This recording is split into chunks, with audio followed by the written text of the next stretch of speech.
तो बच्चों हम आगे देखेंगे बैलेंसिंग केमिकल इक्वेशन। हमें केमिकल इक्वेशन बैलेंस करना क्यों होता है, जरूरी क्यों होता है।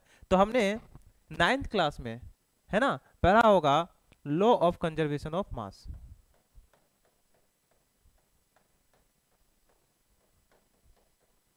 Law of conservation of mass, इस लॉ के अकॉर्डिंग इट स्टेट, क्या कहता है ये लॉ, क्या कहता है जरा समझिएगा। It states that matter can neither be created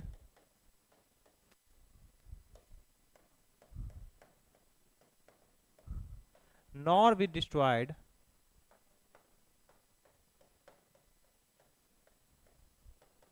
in chemical reaction।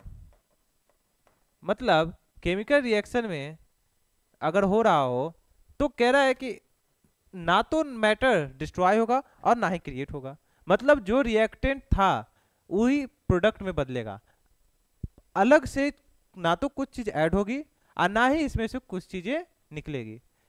मतलब कि जो रिएक्टेंट होगा प्रोडक्ट में, जितना रिएक्टेंट होगा, रिएक्टेंट में जितने पार्टिकल्स होंगे, एलिमेंट्स होंगे, उतना ही एलिमेंट्स किस में होने चाहिए, प्रोडक्ट्स में होने चाहिए। मतलब इट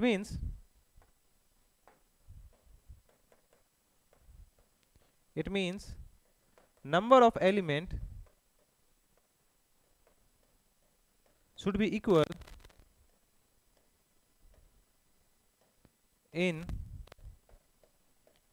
reactant and product। मतलब जब भी कोई केमिकल रिएक्शन हो तो वहां पे ये जरूरी होना चाहिए कि जितना नंबर ऑफ एलिमेंट रिएक्टेंट में है उतना ही प्रोडक्ट में हो। तो अगर मैं कोई रिएक्शन लिखूं और जैसे मैं ये रिएक्शन लिखता हूं Na plus H2O, NaOH plus H2, NaOH नहीं,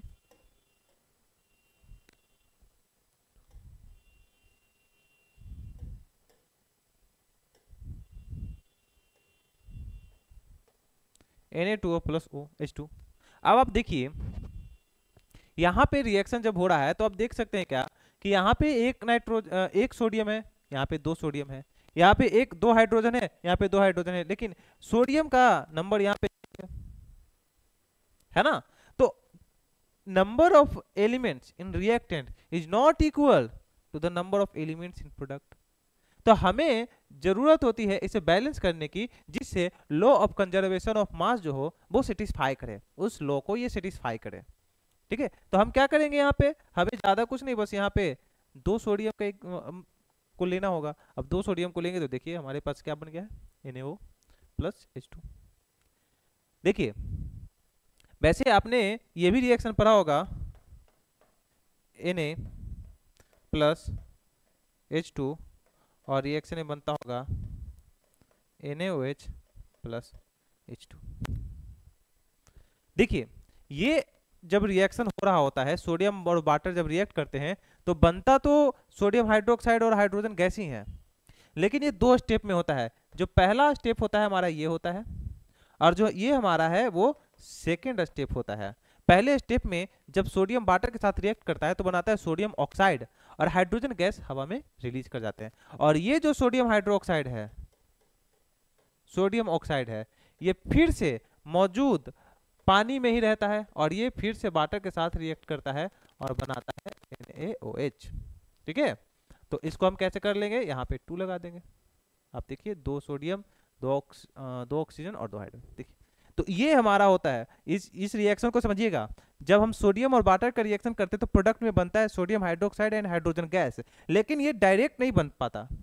पहले जो रिएक्शन होता है वो क्या होता है, पहले हमारा सोडियम और वाटर जब रिएक्ट करता है तो बनता है सोडियम ऑक्साइड, और सोडियम ऑक्साइड बनने के और हाइड्रोजन गैस, और ये हाइड्रोजन जो होता है वो होता है गैस, ये रिलीज हो जाता है हवा में। अब ये सोडियम ऑक्साइड पानी में ही रहता है और फिर सोडियम ऑक्साइड जो है पानी में वाटर से रिएक्ट करता है, और ये सोडियम ऑक्साइड जब वाटर से रिएक्ट करता है तो बनाता है सोडियम हाइड्रोक्साइड। तो हम इस रिएक्शन की बात नहीं करें, हम बता रहे हैं कि ये इसको बैलेंस करना क्यों जरूरी होता है, क्यों इसे बैलेंस करते हैं। तो अब आप देख सकते हैं कि ये बैलेंस हो चुका है, मतलब जितना नंबर ऑफ एलिमेंट्स रिएक्टेंट में है उतना ही नंबर ऑफ एलिमेंट्स प्रोडक्ट में भी है। ठीक है, तो हम सीखेंगे किस तरीके से केमिकल इक्वेशन को बैलेंस किया जाता है।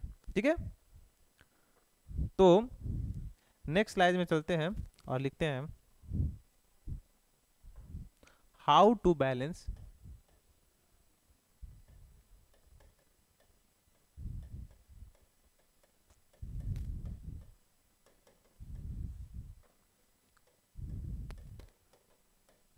Chemical equation. How to balance chemical equation, chemical equation को कैसे बैलेंस करें। ठीक, हम एक एग्जांपल लेते हैं।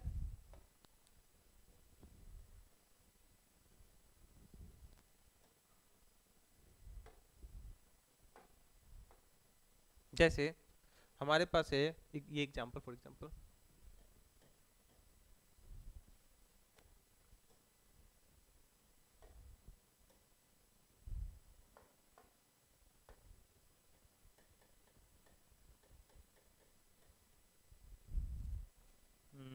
मैं एग्जांपल लेता हूँ।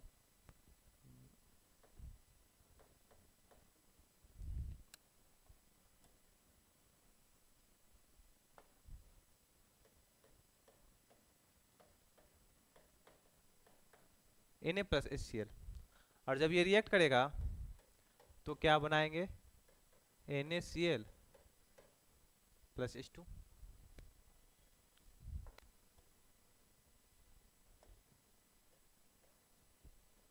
NaCl plus H2। अब आप देख सकते हैं, जरा इधर देखिए, हमें क्या करना होगा, एक टेबल बनाना होगा और हमें लिखना होगा इस तरीके से। बहुत ही सिंपल सा तरीका है, आपके एनसीईआरटी में भी इसी तरीके से बताया हुआ है। एक तरफ हम लिखेंगे रिएक्टेंट और एक तरफ लिखेंगे हम प्रोडक्ट। इधर हम रिएक्टेंट में क्या क्या हमारे पास है, रिएक्टेंट में सोडियम है, हमारे पास रिएक्टेंट में क्या है, हाइड्रोजन है, और हमारे पास क्या है, ऑक्सीजन है। इधर भी प्रोडक्ट में भी अलग चीजें तो आएंगी नहीं, वही चीजें रहेंगी same to same, sodium hydrogen and oxygen. अब हमें लिखना है कि रिएक्टेंट में सोडियम की जो संख्या है वो कितनी है, तो एक है। हाइड्रोजन कितने हैं, एक है, और ऑक्सीजन नहीं, क्लोरीन था, सॉरी।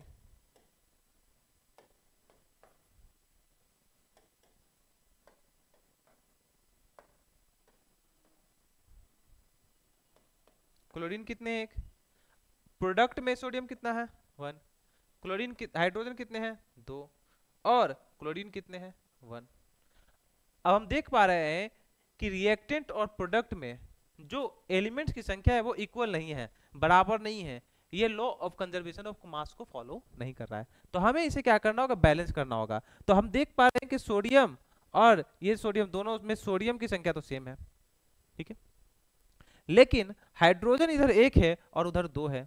तो हम क्या करते हैं, इसको हम 2 से मल्टीप्लाई कर देते हैं। जैसे हम इसे 2 से मल्टीप्लाई करेंगे तो ये 2 हो जाएगा। तो हमें क्या करना है, हम जल्दी से यहाँ पे 2 ऐड कर देंगे। जैसे हम 2 यहाँ पे लगाएंगे, है ना, तो हमारे पास एक और समस्या हो जाएगी। हाइड्रोजन के साथ साथ क्लोरीन को भी 2 से मल्टीप्लाई करना होगा, मतलब हमारे पास क्लोरीन भी 2 हो गए, है ना। हमारे पास क्लोरीन भी कितने हो गए, 2 हो गए, और इधर क्लोरीन 1 है और रिएक्टेंट में क्लोरीन 2 हो गया। मतलब बताओ, हाइड्रोजन को बैलेंस करने के चक्कर में हमने क्लोरीन को अनबैलेंस कर दिया, तो फिर से अब क्लोरीन को भी बैलेंस करना होगा। चलो क्लोरीन को भी बैलेंस करते हैं, यहाँ पे हम 2 मल्टीप्लाई करते हैं क्लोरीन को। तो यहाँ पे क्लोरीन कहाँ है, चलो यहाँ पे भी हमें 2 लगाना होगा।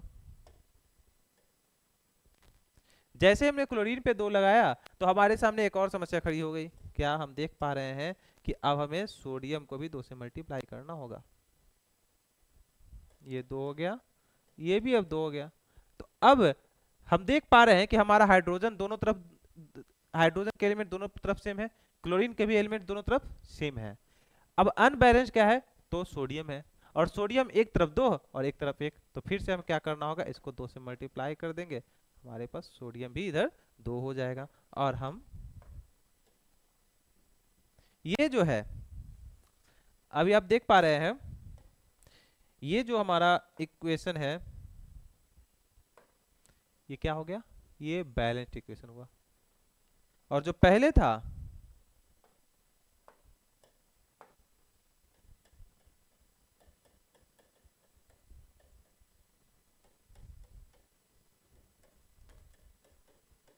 ये क्या है हमारा, ये है हमारा अनबैलेंस्ड।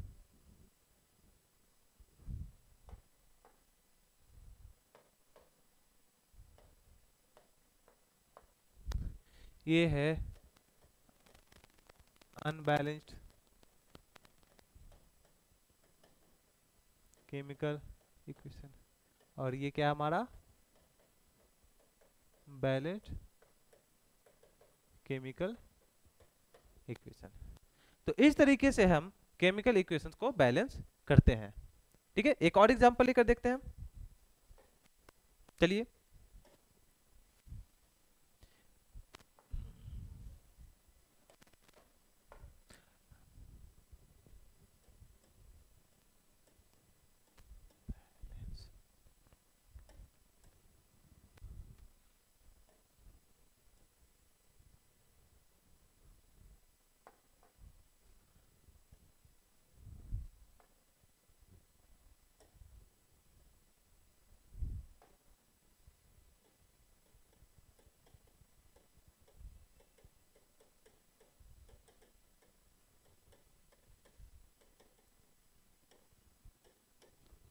कुछ बैलेंस केमिकल इक्वेशन को बैलेंस करना है। जैसे हमारे पास है CO2, sorry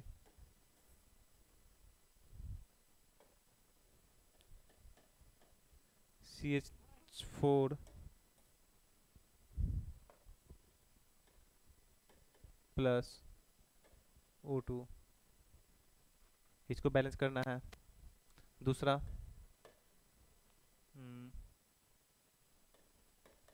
aluminium plus O2। तीसरा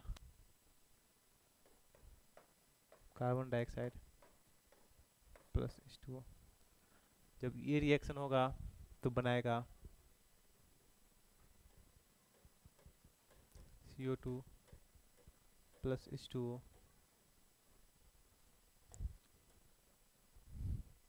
ये बनाएगा Al2O3। ये बनाएगा H2CO3। अब हम बैलेंस करने की कोशिश करते हैं, है ना। देख रहे हैं क्या, इधर हम लिखेंगे, इधर क्या हमारा हो गया रिएक्टेंट, और ये हमारा हुआ प्रोडक्ट। देखिए इधर हमारे पास रिएक्टेंट में क्या क्या है, कार्बन हाइड्रोजन ऑक्सीजन। इधर क्या है, carbon hydrogen oxygen, same to same है। इधर कार्बन एक है, हाइड्रोजन 4, ऑक्सीजन 2। इधर कार्बन कितने, 1, हाइड्रोजन 2, ऑक्सीजन 3। अब हमें क्या करना है, इसे बैलेंस करना है। कैसे बैलेंस करेंगे, तो देखिए अब देख पा रहे हैं कि इधर 2 ऑक्सीजन और इधर 3 ऑक्सीजन। तो सिंपली आपको क्या करना है,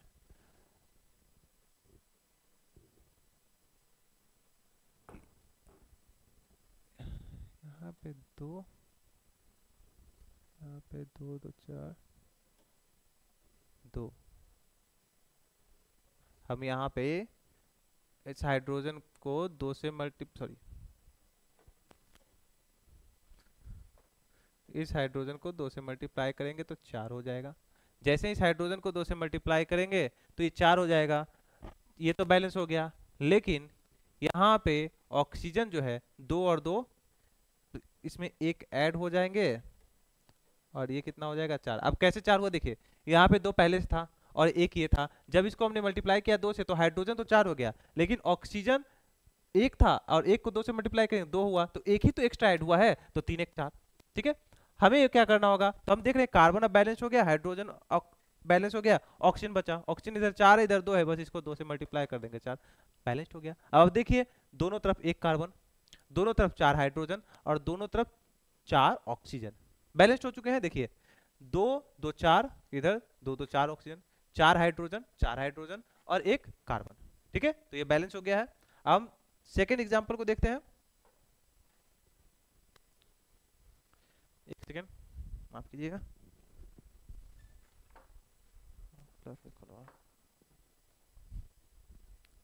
देखिए अब हम क्या करते हैं, इस रिएक्शन को कंप्लीट करने की कोशिश करते हैं। यहाँ पे हमारे पास रिएक्टेंट में क्या है, एल्यूमिनियम एक है, ऑक्सीजन इधर कितने हैं,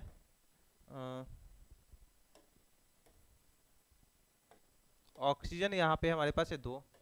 प्रोडक्ट में अगर देखें एल्यूमिनियम कितने हैं 2, ऑक्सीजन कितने हैं 3। अब हमें बैलेंस करना है। किसको बैलेंस करें, कैसे बैलेंस होगा, तो हम ऑक्सीजन को बैलेंस करना देखते हैं, पहले करके कोशिश करते हैं, जो ज्यादा होता है उसको कोशिश करते हैं पहले करने की। तो हम इधर 3 है इधर 2 है, बैलेंस करने के लिए क्या करना होगा, इसको 2 से मल्टीप्लाई कर देते हैं, इसको 3 से मल्टीप्लाई करते हैं, ये भी 6 ये भी 6। कैसे होगा, तो हमें इसे 2 से मल्टीप्लाई करना था, यहाँ 2 लगा दिया, इसे 3 से मल्टीप्लाई करना था, यहाँ 3 लगा दिया। लेकिन जैसे हमने इसे मल्टीप्लाई किया 2 से तो 4 हुआ, लेकिन ऑक्सीजन तो 6 हो गए, इधर भी ऑक्सीजन 6 हुए, और एल्यूमिनियम इधर एक ही है उधर 4 है, इधर एल्यूमिनियम कितने हो जाएंगे, इधर 2 से मल्टीप्लाई करेंगे तो 4 हो जाएंगे, इधर 1 है तो बस इसको मल्टीप्लाई कर देना है 4 से, तो ये हो गया 4। तो ये जो रिएक्शंस आप देख पा रहे हैं ये हमारे बैलेंस्ड केमिकल इक्वेशंस हैं। देखिए ये बैलेंस्ड हुआ, ये बैलेंस हुआ। ठीक है, लास्ट में देखते हैं क्या है, रिएक्टेंट कार्बन 1, ऑक्सीजन 2 1 3, हाइड्रोजन 2। इधर देखते हैं hydrogen sorry carbon 1, oxygen 3, hydrogen. देखिए ये तो पहले से ही बैलेंस्ड है, ये क्या है पहले से ही बैलेंस्ड है। ठीक है, तो इस तरीके से हम केमिकल इक्वेशन को बैलेंस कर सकते हैं। एक मैथमेटिकल तरीका भी होता है जिससे हम केमिकल इक्वेशन को बैलेंस करते हैं, और वो इससे भी आसान होता है, जिसे हम नेक्स्ट क्लास में कवर करेंगे। ठीक है, आज के लिए इतना ही, थैंक यू।